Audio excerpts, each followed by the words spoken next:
எட்டு தீசை பார்த்திருந்து ஏந்திழைக்கு காத்திருந்தேன் காணல்ல.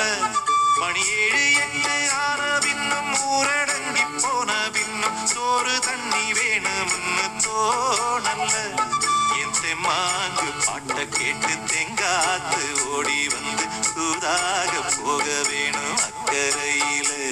நான் உண்டான ஆசைகளை உள்ளார பூட்டி வச்சு பொத்தேல வாடுறேனே இக்கரையில.